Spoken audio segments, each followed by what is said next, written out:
अपने मालिक को एक गरीब फटीचर के सामने ऐसे गिड़गिड़ाता हुआ देख वो गार्ड भी हैरान था कि क्यों इतना अमीर आदमी एक गरीब को सर कह रहा है। क्या नक्श सच में एक अमीर आदमी है? तो वो क्यों ऐसे गरीबों की तरह रह रहा है? क्यों उसके ससुराल वाले उसके साथ नौकरों की तरह बर्ताव करते हैं?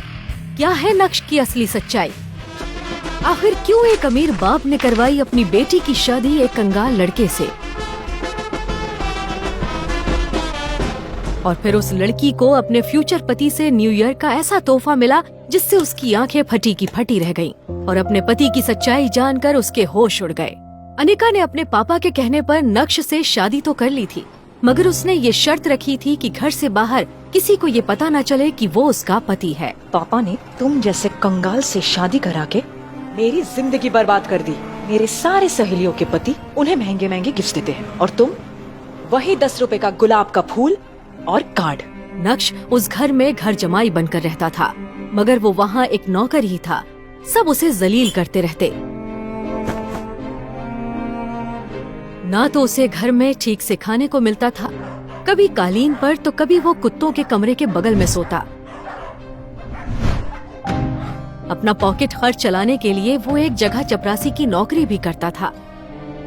अनिका ने अपनी सहेलियों को बता रखा था कि उसकी शादी विदेश जाकर हुई है और उसका पति लंदन में बड़ा बिजनेसमैन है। मगर जब उसकी सहेलियां उसे अपने हस्बैंड्स के दिए हुए महंगे महंगे गिफ्ट दिखाती तो वो जल भुनकर राख हो जाती। इस बार न्यू ईयर में मुझे एक महंगा गिफ्ट चाहिए, वो जिसकी कीमत लाखों में है। तुम्हें पता है मैंने आज तक इतने पैसे देखे भी नहीं है, कहाँ से लाके दूंगा इतना महंगा तोहफा? तो ये तुम्हें मुझसे शादी करने से पहले सोचना चाहिए था। मर्द होकर अपनी बीवी की डिमांड्स भी पूरी नहीं कर सकते। छी। नक्श को अपनी पत्नी की ये बात चुभ गई। 2 दिन बाद न्यू ईयर की पार्टी से पहले नक्श अनिका के पास आया और उसे एक गिफ्ट पैक दिया। अनिका ने बुरा सा मुंह बनाकर उस डब्बे को खोला और जैसे ही उसने अंदर का गिफ्ट देखा तो उसके होश उड़ गए। ये फोन, ये तो इस कंपनी का स्पेशल एडिशन है। इसकी कीमत तो 1 करोड़ है। ये तुम कहाँ से लाए? असल में ये ओरिजिनल नहीं है। हाँ, ये ओरिजिनल नहीं है, बल्कि उसी फोन की कॉपी है। सेम किचन में वो काम होगा। मैं अनिका को नक्श पर थोड़ा शक हुआ क्योंकि वो फोन बिल्कुल असली लग रहा था। तो वो अगले दिन उस कंपनी के शोरूम में गई। वहाँ सेल्स गर्ल ने शनाया को देखते ही कहा, एक्सक्यूज मी मैम, आप मिस्टर भानुशाली की फ्रेंड है? मिस्टर भानुशाली? जी। वो भानुशाली इंडस्ट्रीज के मालिक? यस। पर उन्हें तो आज तक किसी ने नहीं देखा। बड़े बड़े लोग उनसे बात नहीं कर सकते। नहीं, मैं नहीं जानती उसे। पर तुमने ऐसा क्यों पूछा? मैडम, आपके हाथ में ये जो फोन है ये स्पेशल एडिशन है। इसका डिजाइन, ये कटिंग, ये लोगो, ये नकली बनाना इम्पॉसिबल है और इंडिया में कल ही ये दूसरा पीस बिका है जो मिस्टर भानुशाली ने खरीदा है। बट आपके पास ये फोन कहाँ से आया? क्या नक्श ही है मिस्टर भानुशाली या नक्श ने चुराया है ये फोन? कहाँ से आया ये करोड़ों का फोन बेरोजगार नक्श के पास? क्या है नक्श की असलियत? अगर वो इतना अमीर है तो क्यों रहता है अपनी ससुराल में घर जमाई बनकर? ये सब कुछ अब अनिका के दिमाग में चल रहा था, पर उसे विश्वास था कि कुछ न कुछ जुगाड़ करके नक्श ये फोन उसके लिए लाया होगा। कुछ दिन बाद अनिका उस फोन को भूल गई। एक सुबह नक्श घर के लिए सब्जी लेने बाहर गया था। तभी अनिका जल्दी रेडी होकर घर के हॉल में आ गई और गुस्से से चिल्लाने लगी, माँ, नक्श कहाँ है?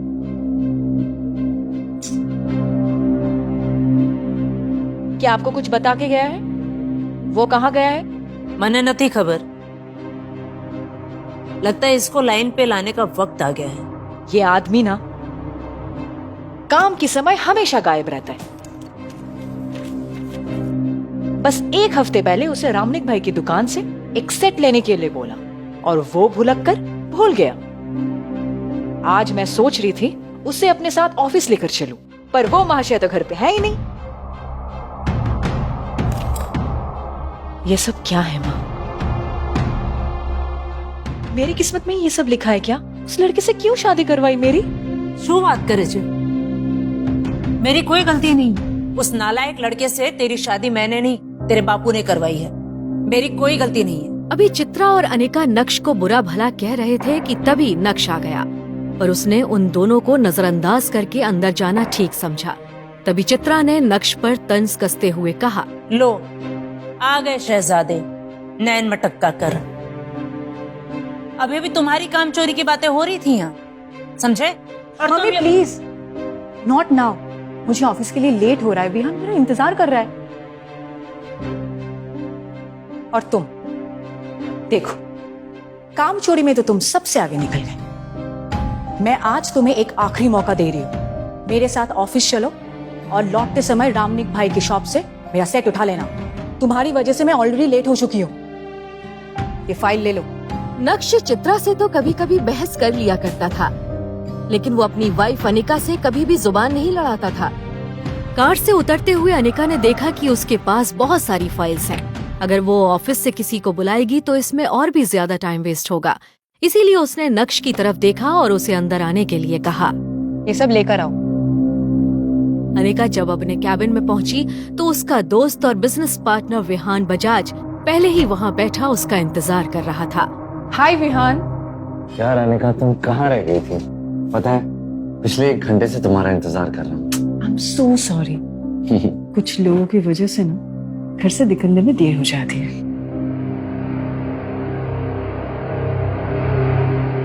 ये आदमी इतना खाली 1 घंटे से मेरी बीवी अनिका का इंतजार कर रहा।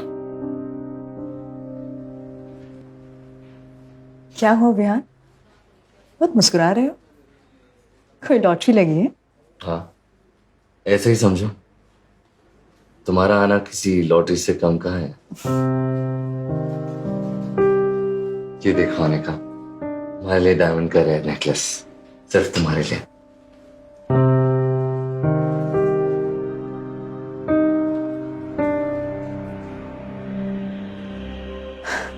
वाह विहान, ये मेरे लिए लाए हो? हाँ, ये तो बहुत सुंदर है। Thank you so much for your gift.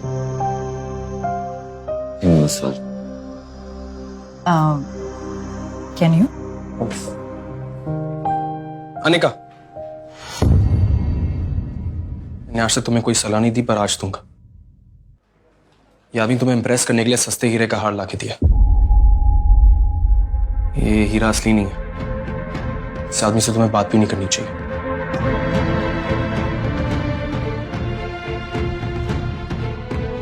मैं वादा करता हूं, एक दिन तुम्हारे लिए असली रेयर डायमंड का हार लाके दूंगा, और इसके लिए जितनी मेहनत करनी पड़ेगी ना, मैं करूंगा। अपने दिल की बात अनिका के सामने रखने के बाद नक्श ने अनिका के जवाब का इंतजार भी नहीं किया और उसके कैबिन से बाहर निकल गया। 2.5 साल की शादी में पहली बार अनिका को ऐसा लगा कि नक्श उसके लिए लड़ रहा है। क्या नक्श को खुद से दूर रखकर मैंने कोई गलती तो नहीं करती? विहान,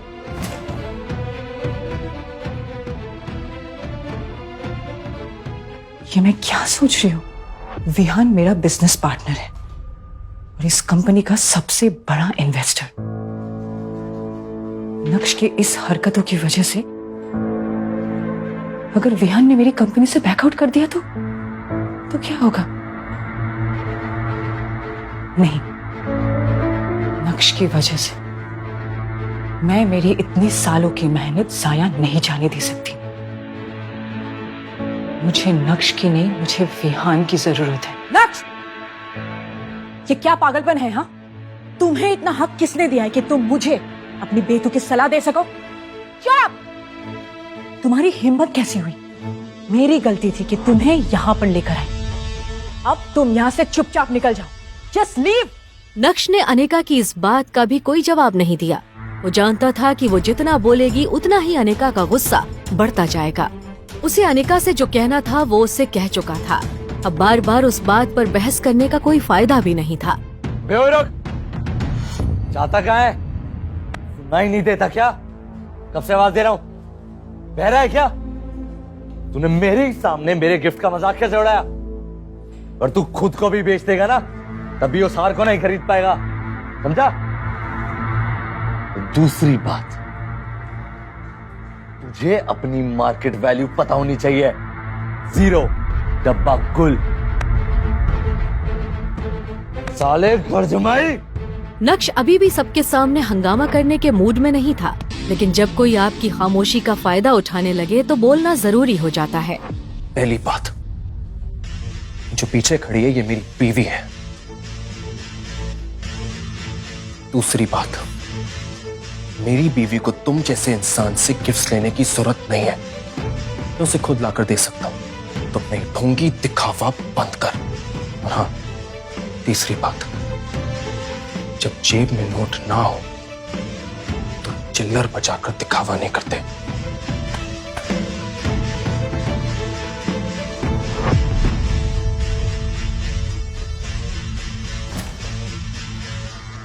उसकी जलती आंखों के सामने सिर्फ नक्श का चेहरा घूम रहा था और वो जितना नक्श के बारे में सोच रही थी उसका गुस्सा उतना ही बढ़ता जा रहा था। पिछले कुछ महीनों से अनिका की कंपनी के हालात ठीक नहीं थे। वो मुश्किल से उसे संभालने की कोशिश कर रही थी। क्या करे उसे ये समझ नहीं आ रहा था।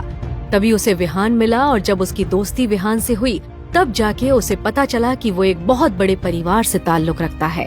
और बस यहाँ से अनिका ने विहान को अपने जाल में फंसाना शुरू किया। और आज विहान न सिर्फ उसकी कंपनी का बिजनेस पार्टनर है बल्कि मेजर इन्वेस्टर भी है। और विहान की वजह से ही अनिका की कंपनी अभी चल रही है। इस कंपनी के सारे लॉसेस विहान ही बेयर करता है और अनिका को इसकी बहुत जरूरत भी है। अनिका का विहान से दोस्ती करना कोई आसान काम नहीं था। कितने पापड़ बेलने के बाद वो उसके करीब आ रही थी। सब ठीक चल रहा था, सब कुछ अनिका के प्लान के मुताबिक हो रहा था, लेकिन नक्श ने आकर आज सब कुछ बिगाड़ दिया।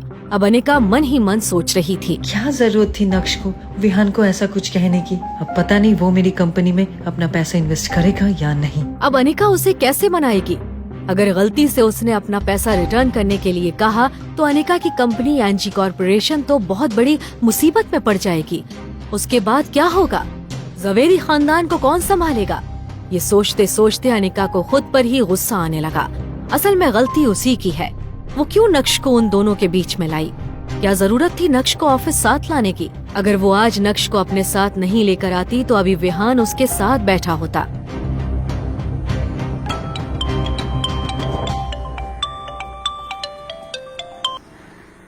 यस मिस्टर भानुशाली, मैं भी आप ही को कॉल करने वाला था। मैं जानता हूँ आपने ही मुझे किसी काम के लिए कॉल किया। आज मैंने तुम्हारी मीटिंग एक खास इंसान से फिक्स की है। एड्रेस मैसेज कर दिया है और मैं चाहता हूँ कि तुम एक बार उनसे मिल लो। ठीक है, मुझे किसी से मिलने में कोई तकलीफ नहीं है, लेकिन उसके पहले आपको मेरी 2 शर्तें पूरी करनी पड़ेगी। सबसे पहला ये कि मुझे आज के आज एक रेयर डायमंड नेकलेस चाहिए और दूसरी मैं आपको मैसेज करता हूँ। ये शर्त भी उतनी ही खास है और हाँ, दोनों शर्तें पूरी हो जानी चाहिए। ओके।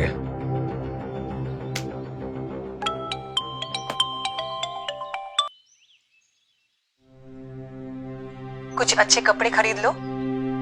मैं नहीं चाहती कि तुम्हारी वजह से मेरी फैमिली को और शर्मिंदा होना पड़े। जहां देखो भिखारियों की तरह रहते हो। हाँ अनिका। दरअसल अनिका के घर में आज फैमिली डिनर पार्टी थी और पिछली बार नक्श की वजह से उसे काफी कुछ झेलना पड़ा था। Golden park society. Golden park society Surat ही की नहीं बल्कि गुजरात की सबसे लग्जूरियस सोसाइटीज में से एक थी। दरअसल यही वो जगह थी जहां मिस्टर भानुशाली ने आज उसकी एक सीक्रेट मीटिंग फिक्स की थी। लेकिन नक्श किससे मिलने जा रहा है इस बात की उसको कोई जानकारी नहीं थी। लेकिन जब नक्श लॉबी में पहुंचा तो वहां रूम के अंदर आदमी को देखकर उसका गुस्सा उबलने लगा और नक्श बिना वहां रुके वहां से निकल गया। नक्श वहां से निकल ही रहा था कि तभी उसे एक मैसेज आया। दरअसल आज अनिका की फैमिली गैदरिंग अटेंड करने से पहले नक्श को अपनी हाई स्कूल रियूनियन में जाना था। ग्रेजुएशन के बाद इतने सालों में नक्श पहली बार अपने किसी कॉलेज या स्कूल रियूनियन में जा रहा था। इतने सालों में नक्श अपने किसी भी दोस्त से भी नहीं मिला था। उस रियूनियन पार्टी के बारे में सोचते हुए नक्श को अपने सारे पुराने क्लासमेट्स याद आने लगे जिनके साथ वो कभी स्कूल में मस्ती करता था। आज नक्श उन सब से फिर मिलने वाला था और ये सोच सोच कर ही नक्श एक्साइटेड हो रहा था। नक्श इन ख्यालों के साथ अभी आगे बढ़ ही रहा था कि तभी उसे अचानक कुछ याद आया और उसने मन ही मन कहा, शिट, अगर शिवानी भी वहाँ हुई तो। दरअसल शिवानी वो लड़की थी जिसे नक्श स्कूल के दिनों में पसंद करता था। यार दुनिया में कितने अजीब आदमी होते हैं। फेवर तो देखो उसके, खरता धरता कुछ नहीं है और होना भी कुछ नहीं है, लेकिन आगे हमारी मैडम को गुस्सा दिलाने। यार इन 2 सालों में ना कुछ नहीं बदला। मुझे तो लगा था कि मैडम ने उस आदमी को छोड़ दिया होगा, लेकिन वो आदमी तो मैडम के सिर पर चढ़कर डांस कर रहा है। कभी कभी तो लगता है उन दोनों की शादी कैसे हो गई। शादी तो छोड़ो, इन 2 सालों में डाइवोर्स भी नहीं हुआ। मुझे तो ये देखकर ज्यादा हैरानी होती है। अनिका के मन में ये चल रहा था कि आखिर नक्श की वजह से उसे और कितना बेइज्जत होना पड़ेगा। यही सब सोचते हुए अनिका की नजर अपने पापा के फोटो पर पड़ी। मैं आपकी सबसे प्यारी बेटी थी पापा। मुझे ऐसा लगता था कि आप जो भी पसंद करोगे ना, बहुत सोच समझ कर करोगे।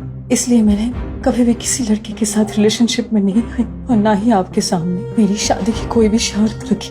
पर आपने क्या किया पापा, एक गधे से मुझे बांध दिया। फिर भी मैंने कोई सवाल नहीं किया। पर अगर उसकी हरकतों के बारे में मुझे पहले पता होता ना, तो शायद मैं आपको मना कर देती। कहते हैं कि माँ बाप अपने बच्चों के लिए जो भी कुछ करते हैं वो उनकी भलाई सोच नहीं करते। सच कहूँ तो पापा, मुझे नहीं लगता है कि आपने मेरे लिए कुछ भी अच्छा सोचा था, बल्कि मुझे तो ऐसा लगता है जैसे आपको अपना आखिरी काम खत्म करना था। वो खत्म करके आप चले गए।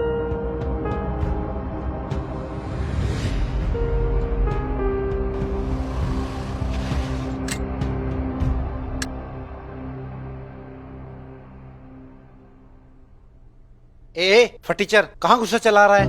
वो मुझे अंदर होटल में जाना है, मुझे इनवाइट किया गया। अबे साले, झूठ बोलने से पहले अपनी हालत तो देख ले कैसी है।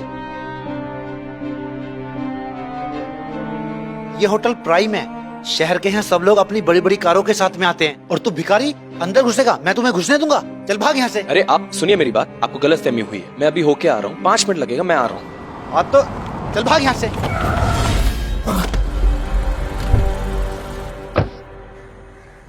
ये सब क्या हो रहा है? वो भी होटल के गेट पे। पता नहीं ऐसा करने से होटल की रेपुटेशन कितनी खराब होती है। देखिए ना सर, ये फटीचर पता नहीं कहाँ अंदर घुसा चला रहा है। मैंने हटाया तो हट नहीं रहा है। अरे नक्श सर, आप? सर मुझे माफ कर दीजिए, मुझे पता नहीं था कि आप हैं, नहीं तो मैं खुद आपको रिसीव करने आता। अपने मालिक को एक गरीब फटीचर के सामने ऐसे गिड़गिड़ाता हुआ देख वो गार्ड भी हैरान था कि क्यों इतना अमीर आदमी एक गरीब को सर कह रहा है। क्या नक्श सच में एक अमीर आदमी है? तो वो क्यों ऐसे गरीबों की तरह रह रहा है? क्यों उसके ससुराल वाले उसके साथ नौकरों की तरह बर्ताव करते हैं?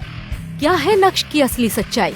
जानने के लिए सुनिए पॉकेट एफएम की ये पूरी कहानी, इंस्टा एम्पायर, जिसे हिंदुस्तान में सबसे ज्यादा सुना जा रहा है। पूरी कहानी सुनने के लिए अभी नीचे दिए गए इंस्टॉल बटन पर क्लिक करें और पॉकेट एफएम डाउनलोड करें।